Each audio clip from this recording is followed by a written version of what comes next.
L'assainissement des travaux Kinbopeto répond favorablement aux cris de détresse des habitants de la direction Sayo dans la commune de Kassavubu.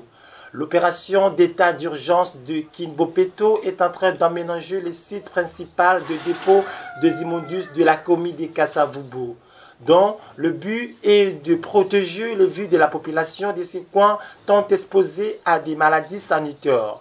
Les usagers qui récoltent ces immondices dans des parcelles sont abandonnés à leur propre sort parce qu'il n'y a plus d'endroit où déposer ces déchets.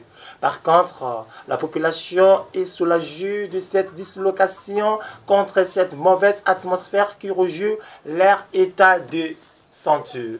Mesdames, Mesdemoiselles et Messieurs, au cours de cette émission, vous allez voir comment est-ce que l'élaboration de ce travail est en train de se faire et il y a des témoignages, il y a aussi un cadre de ces travaux qui nous a éclairci sur la manière dont l'élaboration de ce travail et quels sont les enjeux que l'hôtel de ville a mis en place pour que ces sites ne puissent pas revenir à cet état désagréable. Mais...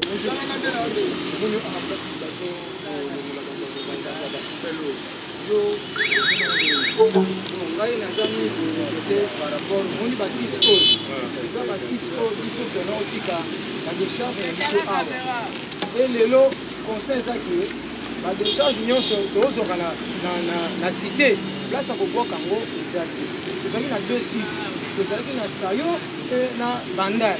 Lelo Bandal bakanga e Sayo bakanga tozoyeba te tokobwaka wapi yo sikoyo ntango nozwa biloko oluka nango otika na site place oyo bato mosusu ya environnement bazosoka bien te banosolo bien bon omoni oyo eza bacharge ya l'état na mboka nyonso il faut koprivilégie bato bakokende kozwa badecharge wana disons batapusu soki biso lelo tozali te kinshasa ekokoma sale plus biso mpo tozala po mosala esalama mais tant tozozwa yango l'État fo atie site moko oyo tozalaka kotika oyo azwaka akende na kotika yango place oyo esengeli siko nde l'État azolongola makambo mpona aprivilégie bato bavandaka na environnement yo mpona yo mona oke eza mabe fala ambasa bango akotika badeshi na biso bon eloko ya liboso na kobe ezali nazoregrete regret nanga ezali ke na ville ya Kinshasa place ya hôtel de ville mpona kotia babel eza te ntango nao badiala eza te cela veut dire le gouverneur en place a na problème aza vraiment na problème conséquence eza nini akomona bafulu par-ci par-là e komona fulu par-ci par-là tant bainterpellation okoya yeba na nga te bakomona solo nini oza nango gouverneur alanda biso message nini ozokola biso na gouvernement de la ville message nini ngolela alobi boye gouverneur sunga biso ta bakinois kota na kini tokoyi na kini oyo tozomona lelo etikala kosalama te mais sunga biso batapusu toza baplace ya décharge te lokwa to place ya décharge te soki omoni fulu tobwaki na mai ya kalamu charge na yo soki omoni tobwaki na balabala charge na yo mpo nana kosunga biso soki yo te. Merci beaucoup papa. C'était bien. Bonjour. Population Kassavubu baloba bakanga mais enfin tout le monde qui est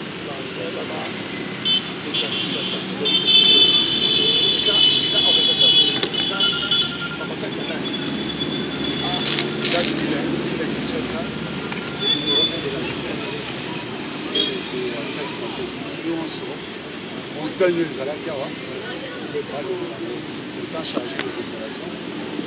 Autosala on a directeur technique autosala on a eu mais ajaki assistant na ye à la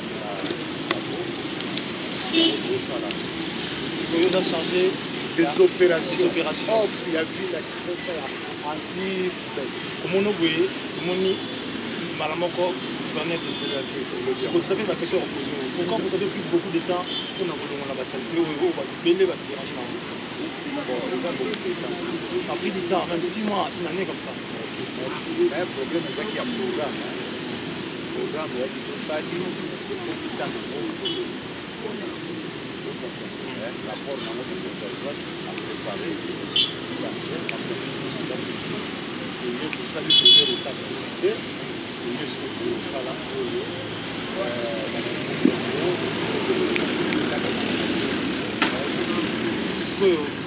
bato oyo bazwaka basalite bandako bakobwaka balobi ndenge nini kolonga site na bango awa site nini bokoprepare bango place nini bakotia balingi soki bazwaka na baparcelle mpona mbungaka kobwaka bango site nini.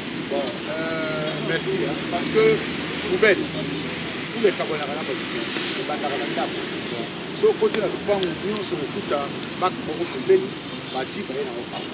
Alors gouverneur adecidaki ke tolongola nyonso ayebisi me biso ke toluka baparcelle moko oyo akoki kosomba mpo batia batonga station intermédiaire modele. Pourquoi pas sur la musique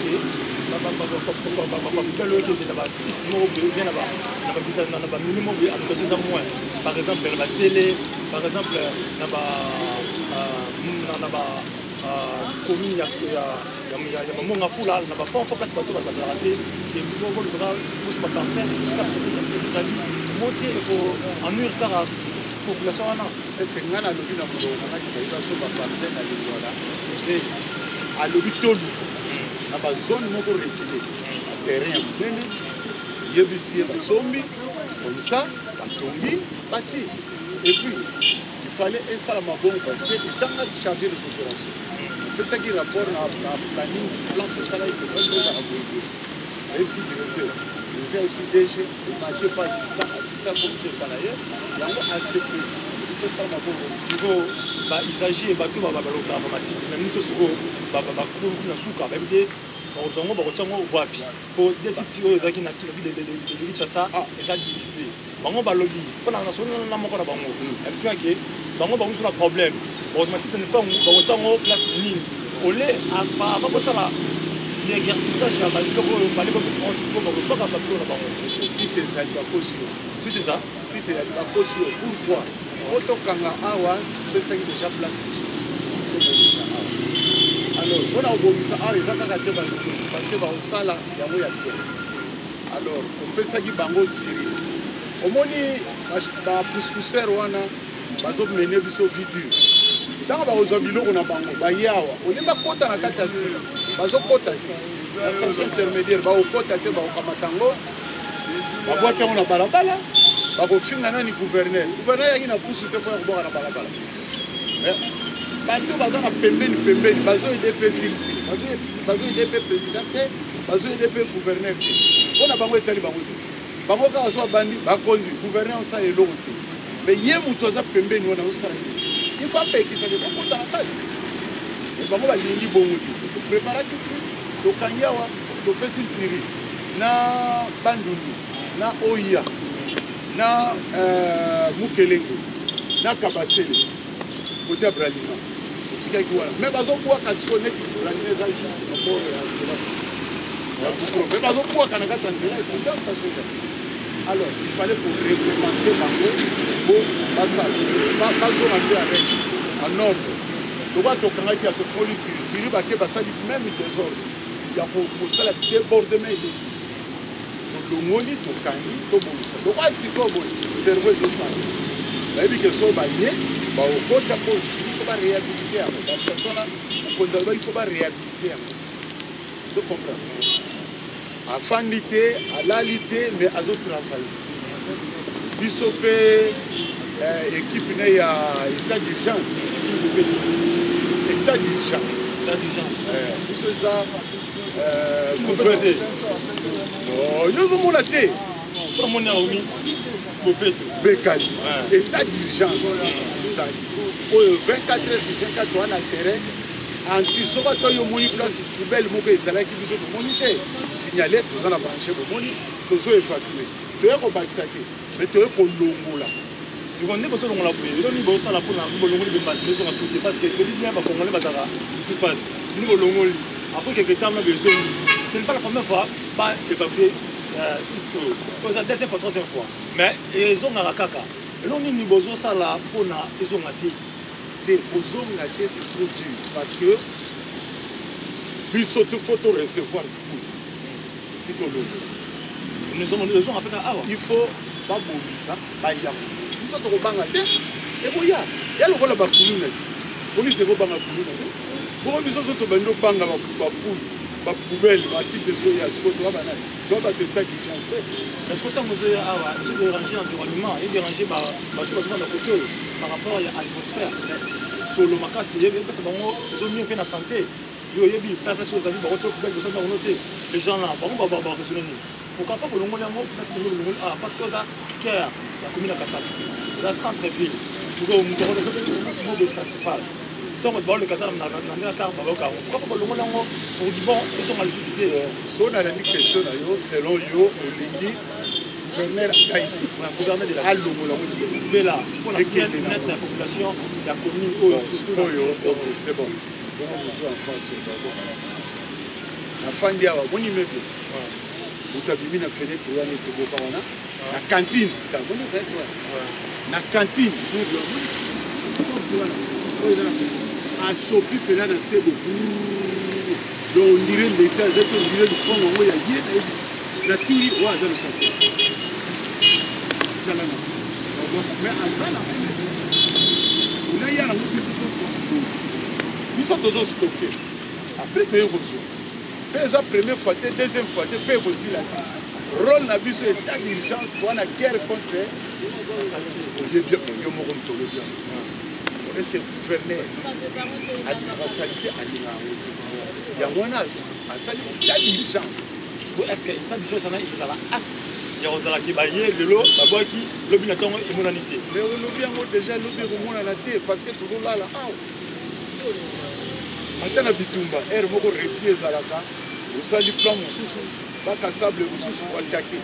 Il y a des personnes qui sont travailler, état d'urgence, vous savez, plan de présenter assistant bâti dans le panaye, à Kiti Simipindo, nous sommes sur le terrain, pour qu'ils soient là, la carte de banda. Si vous message nous que ça n'a pas exagéré, on va le retard, on va pas la parcelle, on va le retard. Le message n'a pas ça va respecter les normes. Toujours que la première étape, wana so bazui bakende kitambo oya bandundu bukelenge la station est prévue le ticket de la sala. Le temps donc nous faisons nous cassons la place sous oyo bagoy motia bango toki station intermédiaire moko aussi pour que la station terminale. Donc pour nous faut à la station terminale ce qui était comme ça là. Bon pour la population environnement où il y a la population à Sayo.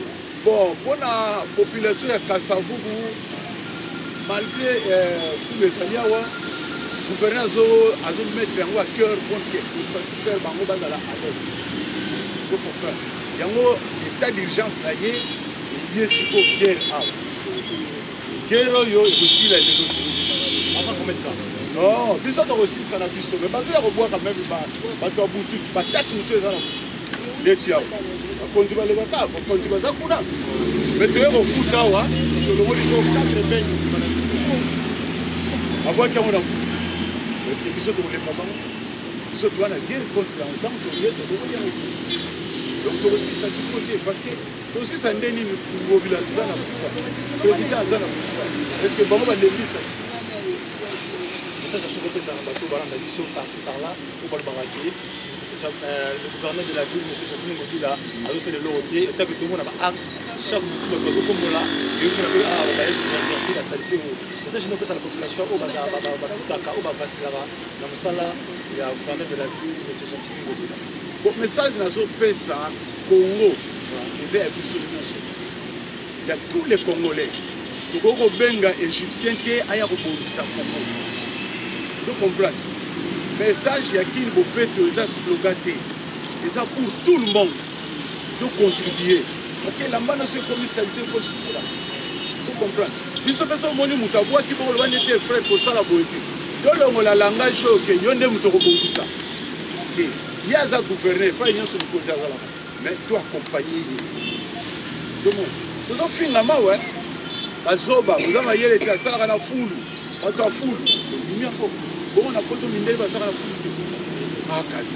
Bon, on a mon mouine, ça on a la foule. Bon, il y a mon azolo baké, tout contribuer, même à caniveau na biso. Il faut soit le pan, on a faut timo la caniveau wana. Parce que biso les deux pour là, le pan on nyonso, pas où ezanga quitté, comme où ezanga quitté, pour couper ezanga quitté. Bon, au sala du bosso, on a vu nos terrasses, bon, timo le temps, mon voisin, au monde, on a fait un timo la maille, nous la soeur bête. Mais pour le moment, on sala te bon le baraka, va contribuer au téléphone. Donc peut-être que le président mondial va prendre, ailleurs on va le il faut tout travailler. Mais, bâti que la moka va gouverner. Même les bourgmestres, à la terrain, à travers un mini, maman au père, il y a Kassabou. Oui, au monde, il y a au salanaye, 10, batongo, 4 heures à Kenya. Donc, contribuer à vous sala oyo, il y a beaucoup de cannabis. En tant que Robin à Congolais à Brazzaville, ailleurs vous le savez, des bisomoko. Au combi matiti na yo luke sika kotia omoni bato apusu kamata ke lotika tango ye pe kozo ay lotika on a ndo eza approprié que abwa kango ka boy au fait ça gouverner passe nous pour avancer to reculer comment évoluer éviter so bombo na ondé mais nazo pesa ka féliciter ba Congolais ba okota na télévision azemi wana o mobilaza. Et c'est beau de match. Est-ce que awa toye bino boye ko filmer place à salité tu boye ko filmer action o yezo sala que ba konzipe bazo longola bazo sala parce que na mona ba journaliste na zaki na kabasele ba yera ko filmer der fou les yeux autour mais tant de yo longola yazo longola a filmer en autre bino bo filmer ka mabe. Bon, il y a mon azolo bagibino boye en action. Je comprends. Parce que Kalaté a assisté à gouverner la Outia, parce que gouverneur la Outia, on a dans son année. Parce qu'il a assisté à gouverner. Azalaki a pour Outala. Parce que même la guerre, bah, la aimé, ça la réformation. Merci beaucoup, chef. Ça rapide pour Tanaï. Nous avons monde banaki, Kasavubu le petit maquillé le mini, mais le gouvernement de la ville a décidé bon, il y a Roya Kolongola, salité Oyo, pour déranger la population. Il y a commune à Kasavubu particulièrement la direction Sayo, là où il y a direction principale, parce que tout le monde a l'état Awa, le gouvernement de la ville a l'obligé que le mois, mais il ne s'en a pas d'une manière intermittente. Quand il y a déposé le bloc, il y a l'environnement en bon état uniforme.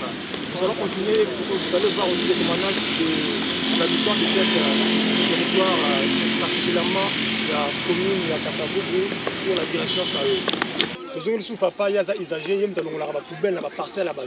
Après intervention, il y a chargé, il y a chargé, il y a évacuement, il y a poubelle oyo, nous avons soucié pour dire à rectifier le Gomoro Boy. Papa, là nous allons bon, et là on a bien établi. Oui, tout ce pays n'engage gentini mokonzi ya ville ya Kinshasa a longolo a fait évacuer babiloko nyonso pe a tikino ba site boy a bongisi so ba site moza moi quelque part. Mais oui, assez n'est bien. Mais le problème n'est pas nini ba site moza musika trop. Hein? Vous allez la commune à Kasavubu, commune à Kalamu, commune à Gombe. Bango tout balongo a na pousse a ko kana tambo dans ndenge sala.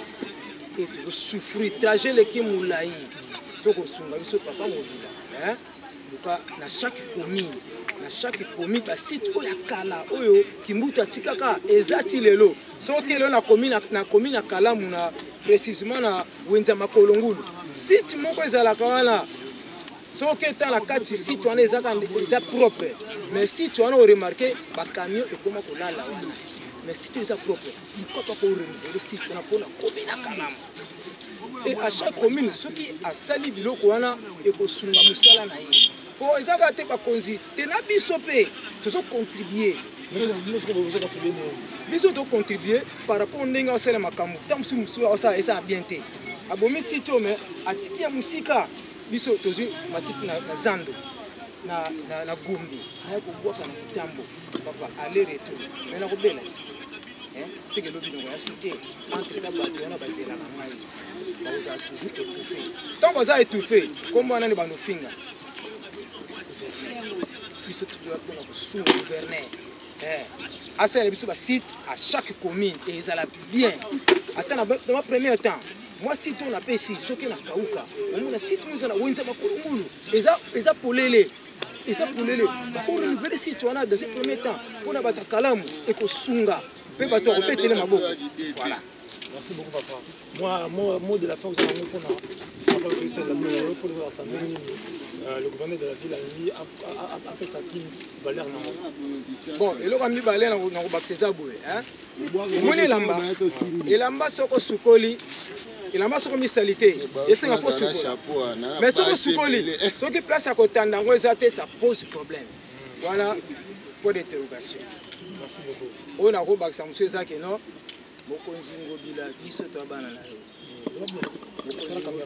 Biso to bana na. La ville à Kinshasa na cadre de salubrité on peut échouer aussi longtemps biso to ça on peut échouer mais na côté la pebo sunga biso biso.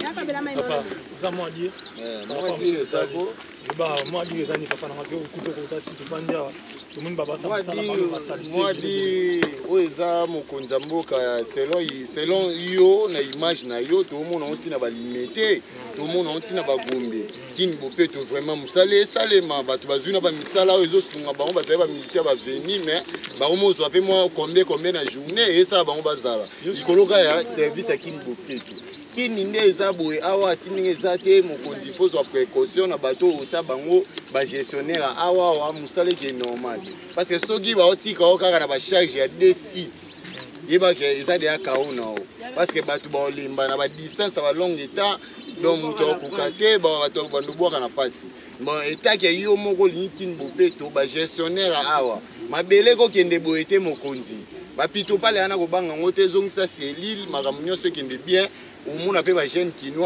comprennent de la vie, vision na yo, ba soutenir yo makambo bien ou échouer na Kinbopé to masolo ya bon. Merci beaucoup papa. Banakin, bana Braza, bana partout, tout ça à la site il y a Sayo là où on jette les immondices, où on a ba parcelle, mais le gouverneur de la ville a dit qui à Longolango, à comme sango comme d'une manière professionnelle, à tel que l'on a soutenu, mais nous sommes ma question, boire de l'eau, la tongue et monanité. Nous allons continuer et vous allez voir des images et des témoignages que nous allons récolter au cours de cette émission. Kinshasa mboka kitoko kitalatala ya Congo Chantini mobila mbaka lobi tobongisa mboka ezali vraiment kitalatala ya mboka Congo ya nini toko demere na bosoto na Kinshasa boba kinwa ombali boso ya lopango na yo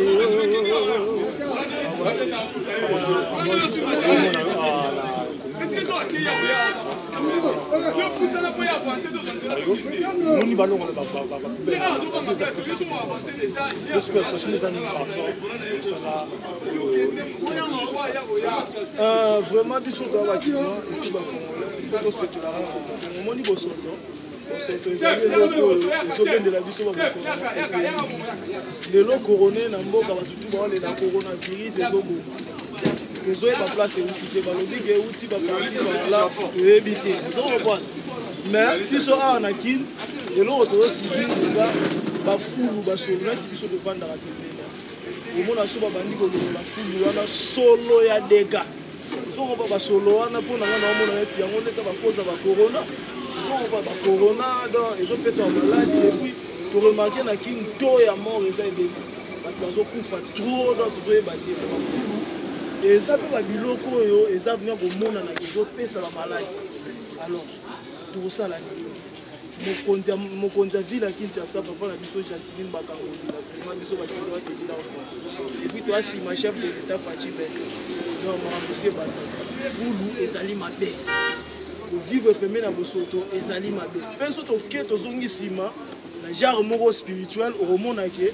salité ezali sata Ozo comprendre. Si go biso toza bana tsa ko mokonzi mboka Fati Beton. Ntango azaki mokonzi na memaki mboka na maboko ya Nzambe na marti tozaki. Si go biso bato tozali na kati ya Nzambe. Lolenge nini to mezana bosoto. Mokonzi mboka botela biso na kambe. Fulu wana baoya babwaki ba matiti. Ba matiti etondi.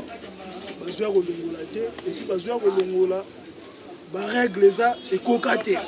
Vous comprenez? Nga na yebi kuna tala documentaire mona ba mboka moto tanga ba kombo to mama ke non faut ba longola fulu ba ye na ba parfum moko bona ndenga jip. Vous comprenez? Bwaki ba biloko wana mais lo pe na mona wa musique mon frère. Excusez-moi la cité ancien gouverneur na biso Yande Kimbuta le sommet fumwa bwala avec plaira roka meza mandat ça l'autre. Donc vient na biso wana avant azombo ba fulu. Ba mindele mo bando kito mo ba fulu. Ezaki kotola mo bando pesa solo.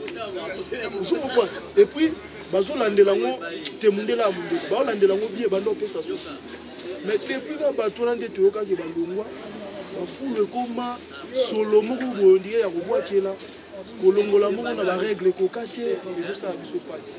Biso to limbo na biso mo lebele bana étranger ba fandi.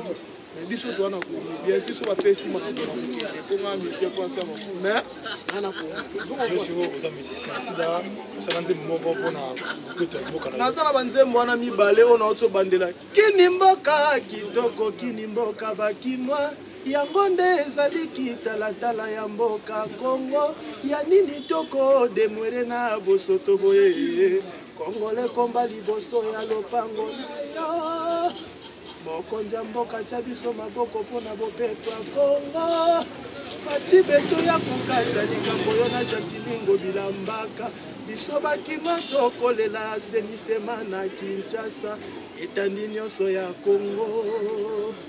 Dernier mot artiste.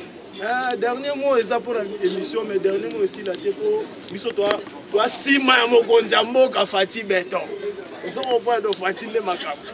Yene soko boye osali Congo na biso ta bana Fati. Oso comprendre génération ya lelo zande Fati Beton. Donc bino bananga esuki ezali bakonzi. Bino botangi trop ko la biso. Puis wana ba maîtrise ba makambo. Boye baké ozo gouverner ba. Vous avez pour ça vous gouverner. Pour jamais vous gouverner mboka vide batutu badaya. Batutu badaya ce que vous gouvernez nani. Alors Fulu les a mère source pour stopper sa maladie. Donc vous trouvez ma solution malamu pour vivre bien dans tout le mokate bien sur la Fulu kotazo nzoto salakiaku mabele lisi daichu bisotu alors bokonza bana po bino ba jipa danger bakara danger oui c'est bon faut poser bongo pour présenter mboka tant que muto ya kuti ba kuti danger peuple na bango pe danger mais pour bongisa ba Fulu ezala non mo ya bien bolo na bien boire ba bisika pesaye et puis mokonzi ya ville Kinshasa Jatilingo bila ba initiative na continuer ko bakaka biso ba kinwa toza sima na bino ngona Fati Beton mais to linginde bosoto te so dona beja maladie. Merci beaucoup. On a beaucoup de temps il y a des temps avant la première place fantastique ya poubelle parce que on a matiti parce que on a la saleté ba immondice beaucoup de témoignage d'ailleurs anti réclamer après si merci à Jatilingo bila pour na initiative à l'obligé continuer mais tant par rapport au salaire on faut voir ba kiss o et ça la question bazo de guerpi ba saleté wana et ça la sur makasiti wana azali moko ya ba habitant ya commune ya Kasavubu pembeni ya site euro ba kaka la saleté. Merci et ensuite à Sayo par précisément la migration Sayo.